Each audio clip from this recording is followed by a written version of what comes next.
शरद पूर्णिमा की पौराणिक कथा। शरद पूर्णिमा को हिंदू धर्म में विशेष स्थान प्राप्त है और इसे लेकर कई पौराणिक कथाएं प्रचलित है। इनमें से एक प्रमुख कथा भगवान श्री कृष्ण और गोपियों की दिव्य रासलीला से जुड़ी है। ये कथा भगवान श्री कृष्ण की अद्वितीय भक्ति और प्रेम की अभिव्यक्ति करती है, जो गोपियों और ब्रजवासियों के बीच की परमात्मा और भक्त के रिश्ते को दर्शाती है। आइए इस कथा को विस्तार से जानते हैं। कथा का प्रारंभ बहुत समय पहले की बात है। वृंदावन में भगवान श्री कृष्ण बालक रूप में निवास कर रहे थे। उनका बाल्यकाल नटखट और चमत्कारी लीलाओं से भरा था, जिसके कारण सभी गोपियां और ब्रजवासी उनके प्रति अपार प्रेम और भक्ति से ओतप्रोत रहते थे। श्री कृष्ण अपनी बांसुरी की मधुर ध्वनि से सभी का मन मोह लेते थे। ब्रज की गोपियां विशेष रूप से उनकी बांसुरी की ध्वनि से मंत्रमुग्ध रहती थीं। शरद पूर्णिमा की रात। एक बार शरद पूर्णिमा की रात थी। उस रात चंद्रमा अपनी पूरी शीतलता और पूर्णता में आकाश में था। उसकी किरणें धरती पर अमृत की बूंदों के समान बरस रही थीं। ऐसा माना जाता है कि शरद पूर्णिमा की रात चंद्रमा की किरणों में विशेष प्रकार की ऊर्जा होती है, जो स्वास्थ्य और समृद्धि प्रदान करती है। इस दिव्य रात में भगवान श्री कृष्ण ने बांसुरी बजाई, जिसकी मधुर ध्वनि से गोपियां मंत्रमुग्ध हो गईं। जैसे ही बांसुरी की ध्वनि गूंजी, सभी गोपियां अपने घरों से बाहर निकल पड़ी। वे सब कुछ भूलकर उस मधुर ध्वनि के पीछे पीछे वन की ओर बढ़ चली, जहां श्री कृष्ण खड़े थे। श्री कृष्ण ने सभी गोपियों का स्वागत किया और उन्हें रासलीला में सम्मिलित होने का आमंत्रण दिया। दिव्य रासलीला। उस रात श्री कृष्ण और गोपियों ने यमुना किनारे दिव्य रास रचाई। यह रासलीला कोई साधारण नृत्य नहीं था, बल्कि यह आत्मा और परमात्मा के मिलन का प्रतीक था। श्री कृष्ण ने अपनी दिव्य शक्ति से हर गोपी के साथ स्वयं को प्रकट किया, जिससे हर गोपी को यह अनुभूति हुई कि स्वयं श्री कृष्ण उनके साथ नृत्य कर रहे हैं।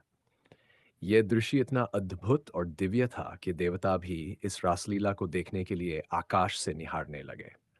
इस रासलीला के माध्यम से भगवान श्री कृष्ण ने यह संदेश दिया कि जब भक्त अपने सभी सांसारिक बंधनों को त्याग कर परमात्मा के प्रति संपूर्ण समर्पण करता है, तो उसे परमात्मा की कृपा प्राप्त होती है। ये रासलीला प्रेम, भक्ति और ईश्वर के प्रति संपूर्ण समर्पण का सर्वोच्च उदाहरण है। देवी लक्ष्मी का व्रत। शरद पूर्णिमा की रात केवल रासलीला तक सीमित नहीं है। इस दिन का संबंध देवी लक्ष्मी से भी है। पुरानी कथा के अनुसार एक बार जब देवी लक्ष्मी ने देखा कि शरद पूर्णिमा की रात को चंद्रमा अमृत की बूंदें धरती पर बरसा रहा है, तो उन्होंने धरती पर आकर लोगों को आशीर्वाद देने का विचार किया। उसी रात से ये मान्यता बन गई कि जो भी इस दिन देवी लक्ष्मी की पूजा करता है और रात भर जाकर उनकी आराधना करता है, उसे अपार धन और समृद्धि की प्राप्ति होती है। इसलिए इस रात को कोजागरी पूर्णिमा भी कहा जाता है, जिसका अर्थ है कौन जाग रहा है। खीर का महत्व। शरद पूर्णिमा की एक और महत्वपूर्ण परंपरा खीर से जुड़ी है। इस दिन खीर को चंद्रमा की रोशनी में रखकर उसका प्रसाद ग्रहण करने की परंपरा है। ऐसा माना जाता है कि चंद्रमा की किरणों में विशेष औषधीय गुण होते हैं, जो खीर को अमृतमयी बना देते हैं। इस खीर को खाने से स्वास्थ्य और दीर्घायु की प्राप्ति होती है। कथा का समापन। इस प्रकार शरद पूर्णिमा की रात भगवान श्री कृष्ण की दिव्य रासलीला और देवी लक्ष्मी की कृपा का अद्वितीय संगम है। यह दिन हमें प्रेम, भक्ति और समर्पण की शिक्षा देता है, साथ ही समृद्धि और स्वास्थ्य की प्राप्ति का अवसर प्रदान करता है।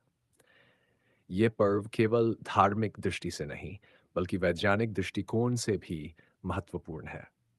चंद्रमा की किरणों में निहित औषधीय गुण हमें स्वास्थ्य लाभ प्रदान करते हैं और देवी लक्ष्मी की आराधना से हमें धन और समृद्धि का आशीर्वाद मिलता है।